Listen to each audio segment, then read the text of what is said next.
Good evening and welcome back, Poetry Lovers. As I, ZM Wise, and here I am with another home recording, just for you. So I decided to make a second video to celebrate Indigenous Peoples Day with more poetry. With this one, however, I'm focusing less on the contemporary poets and more on the ancient writers. It was incredibly hard to pick just 4 poems, so please indulge me because I'm going to read couple more than that. I mean, you have the Aztecs, you have the Mayans, the Maori, certain poets of ancient Mexico, culture of the Andes, all over the world. So, I'm going to start out by reading this piece by, let me see here, by Nezahual Coyote, which means Hungry Coyote. He was considered by his peers to be the greatest poet of ancient Mexico. And this is a piece written by him called You, Azure Bird. You, azure bird, shining parrot, your walk flying, O highest arbiter, life-giver, trembling, you extend yourself here, filling my house, filling my dwelling here. Oh huaya, oh huaya. With your piety and grace one can live, O author of life on earth, trembling, you extend yourself here, filling my house, filling my dwelling here. Oh huaya, oh huaya. So, that was Nezahual Coyote, Hungry or Fasting Coyote. Let me see here. So this is called Flower Song, and this is some ancient Mayan poetry. Flower Song. The most alluring moon has risen over the forest. It is going to burn suspended in the center of the sky to lighten all of the earth, all of the woods, shining its light on all. Sweetly comes the air and the perfume. Happiness permeates all good men. We have arrived inside the woods where no one will see what we have come here to do. We have brought plumeria flowers, chucum blossoms, dog jasmines. We have the copal, the low cane vine, the land tortoise shell, new quartz, chalk and cotton thread, the new chocolate cup, the large fine flint, the new weight, the new needlework, gifts of turkeys, new leather, all new, even our hairbands. They touch us with nectar of the roaring conch shell of the ancients. Already, we are in the heart of the woods, at the edge of the pool in the stone, to await the rising of the lovely smoking star over the forest. Take off your clothes, let down your hair, become as you were when you arrived here on earth, virgins, maidens. Whew, hot damn in a city. So, if you can already tell, I'm a bit more passionate about the writings of the ancient days, the ancient ages, rather. And I absolutely love international poetry. Don't get me wrong, there are plenty of contemporary poets who have merit and who have done an amazing job in their craft and in their career as writers, but me personally, I prefer the ancient writings. Really do. There's just something about it. So, I'm at the Maori section. I'm really having a tough time picking just one. Let me see here. Okay, found one. Lullaby for Maid of the Dawn.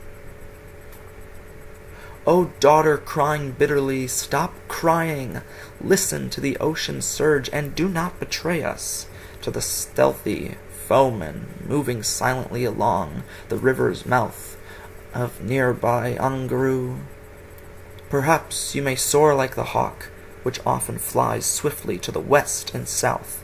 Your resting place is on the summit of Tekape, There you will draw near the peak of Huariki and the pool where live the birds of Tame. But I think you will not be cherished there. The tides have ebbed and people gone. In solitude we dwell here, my daughter, at the pass of Tuhua, astride the trails of war. Abundant food harvests have your aunts gathered. Therefore, let me now recite the charm of Humea, and take for you a cherished name. You are now maid of the dawn. Now dream on in your couch. Do not ever step across the sacred beam to the trail of war. Never aspire to be as men are, and you will reduce the stormy winds to a gentle breeze. How often have my eyes turned to the land barrier of Mount Tautari. Below there nestles the dwelling house of your father, Rangi, where you will be enrobed in a finely woven cloak. The heart's desire, so ended we must return. Ah me.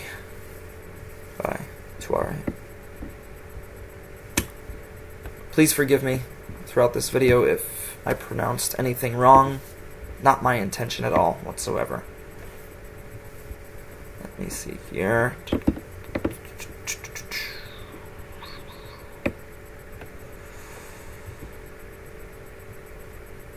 Okay.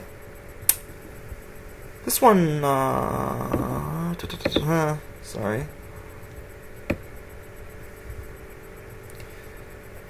This one is from the Culture of the Andes. Author unknown. The puma comes by night. Comes the puma through the night, across the highlands, on feet of silence, seeking blood, comes the puma. Comes the moon, through the night, over the highlands, with fingers of light, full and round, comes the moon. Comes the constellation of the llama, through the night, over the highlands, with eyes made of stars, born in shadows, comes the llama. Comes the wind through the night, across the highlands, with mouth wide open, shouting, wailing, comes the wind. Comes the ice through the night, across the highlands, with crystal fingernails, sparkling with cold, comes the ice. Puma and moon, constellation of llama, wind and ice, beautiful enchantment, night in the highlands. Thus am I fed. I like that. Sometimes that repetition, that natural flow, that just does it for me. Let me see here.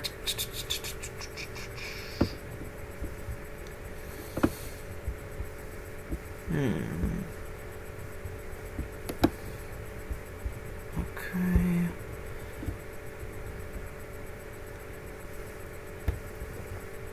And this is literature from the Papago people. And if you remember my previous video, I read something by Ofelia Cepeda. This is another one by her. It's called We Are Papago. The sun has moved over that way a bit. Here come the clouds. They are so very white. They are so very big, as we sit here and wait for the rain. Here come the clouds. They are carrying the rain. It is the seed-blackening month, as we look up in the skies and wait for the rain. Here come the clouds. The rain smells good. The breeze is refreshing and cool. We feel happy as we wait for the rain. Here come the clouds. But the clouds have just gone by. It is not going to rain. The clouds have lied to us. We are the Papago, and we sit here and wait for the rain. And it's from her book, When It Rains, Papago and Pima Poetry. One of my very good friends is one of the Pima people. And I realized that this piece that I just read was not ancient, but at the same time, I felt that it was quite important. And I'm going to end this with an Aztec poem.